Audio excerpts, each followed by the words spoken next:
Bonjour les amis. Aujourd'hui, je vais parler sur la situation en Libye. En particulier, je vais m'incliner sur le colonel Mohamed Kadhafi.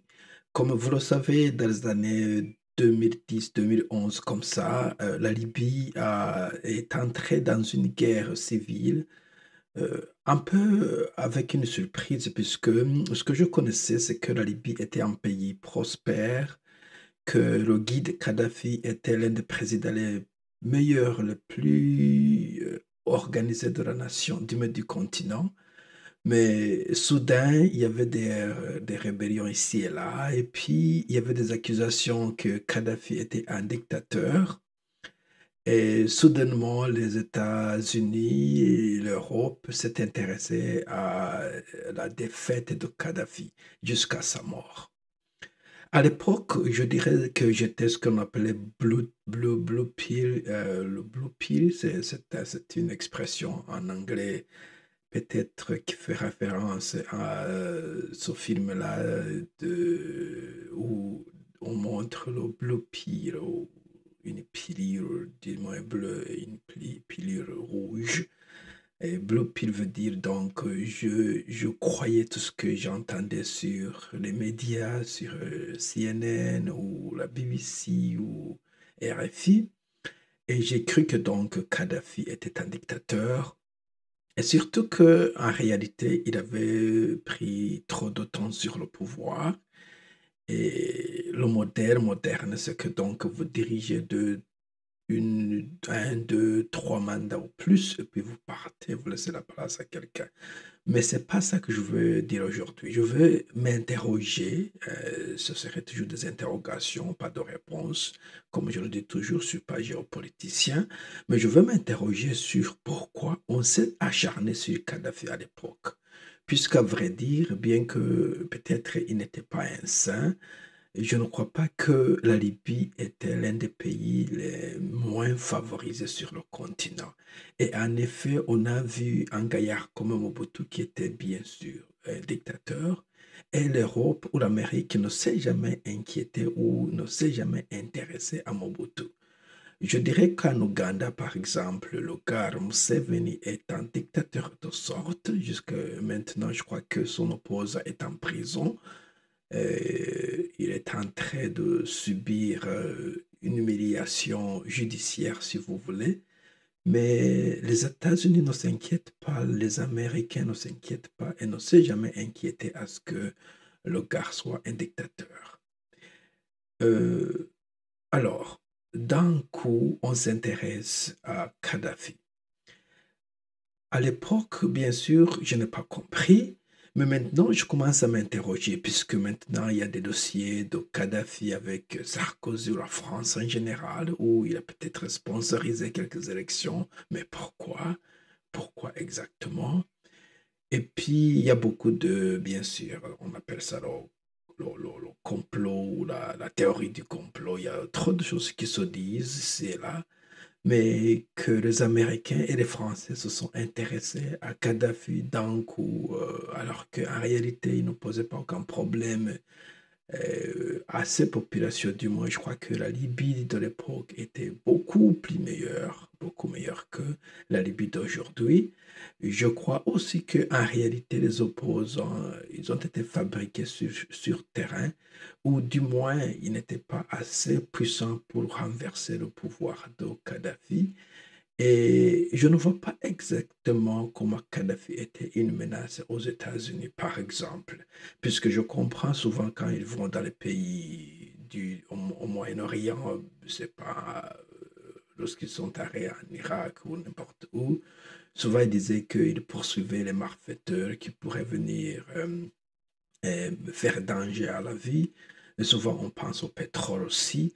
Mais exactement, comment était Kadhafi et la Libye une menace à l'Occident pour que on s'y intéresse à ce point-là?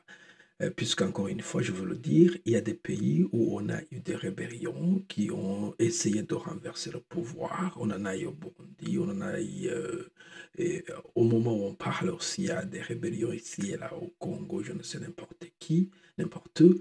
Mais je ne vois pas les Américains, l'armée américaine déployer les marines, l'armée de l'air, juste pour aller mater un certain président de l'Afrique. C'est pas quelque chose qu'ils font.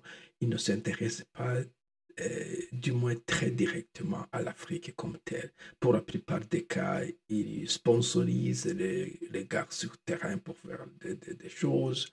Peut-être ils peuvent envoyer des experts militaires, peut-être pour l'entraînement, pour la reconnaissance, pour la formation.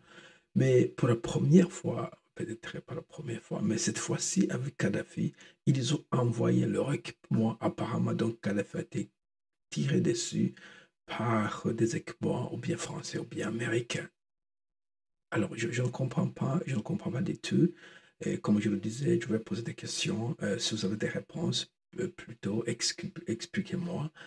Bien sûr, si on va sur l'Internet à faire des recherches, souvent, ou bien on tombe sur des informations un peu censurées, ou peut-être les pouvoirs en place veulent que nous sachions telle ou telle autre vérité, ou bien vous tombez dans la théorie du complot où les gens disent n'importe quoi, et c'est difficile de savoir ce qui est vrai et ce qui n'est pas vrai. Mais il y a vraiment une interrogation, puisque, comme je le disais, la Libye d'avant Kadhafi ou sous Kadhafi était beaucoup plus prospère, beaucoup plus pacifique que la Libye d'aujourd'hui. Alors maintenant, nous avons affaire à un chaos dans le Sahel, puisque la Libye est un no man's land pour l'instant.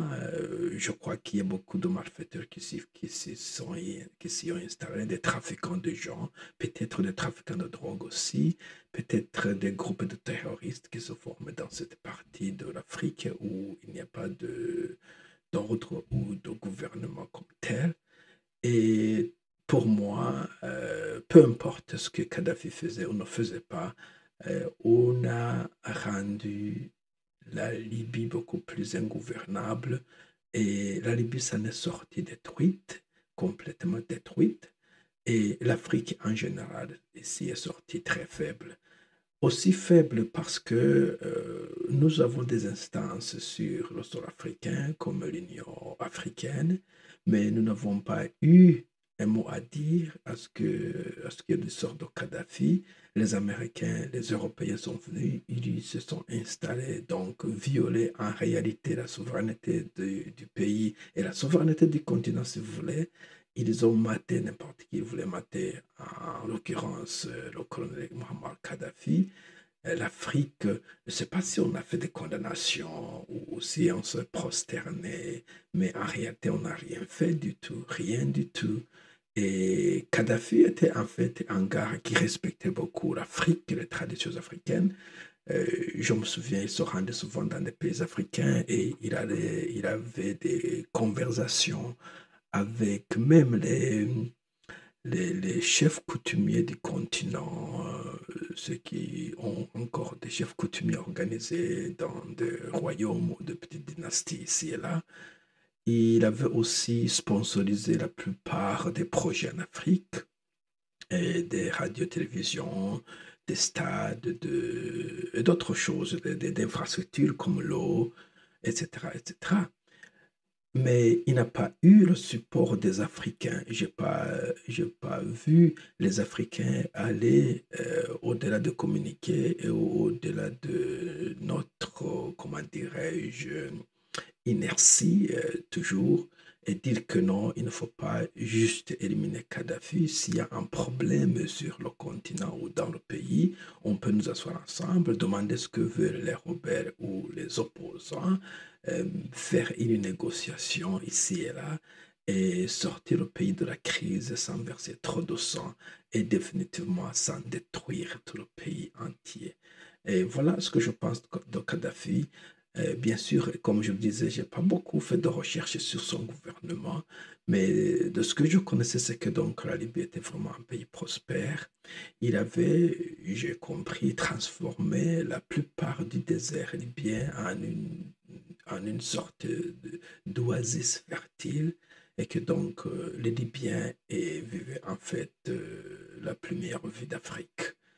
Euh, alors maintenant, je ne sais pas ce qui se passe là-bas. Je crois que c'est un désert qui est très chaotique avec tout ce qui se passe là-bas. Voilà, si vous avez d'autres commentaires, plutôt écrivez là-dessus et dites-moi si j'ai tort et dites-moi si j'ai raison et dites-nous la réalité du terrain si vous connaissez. Voilà.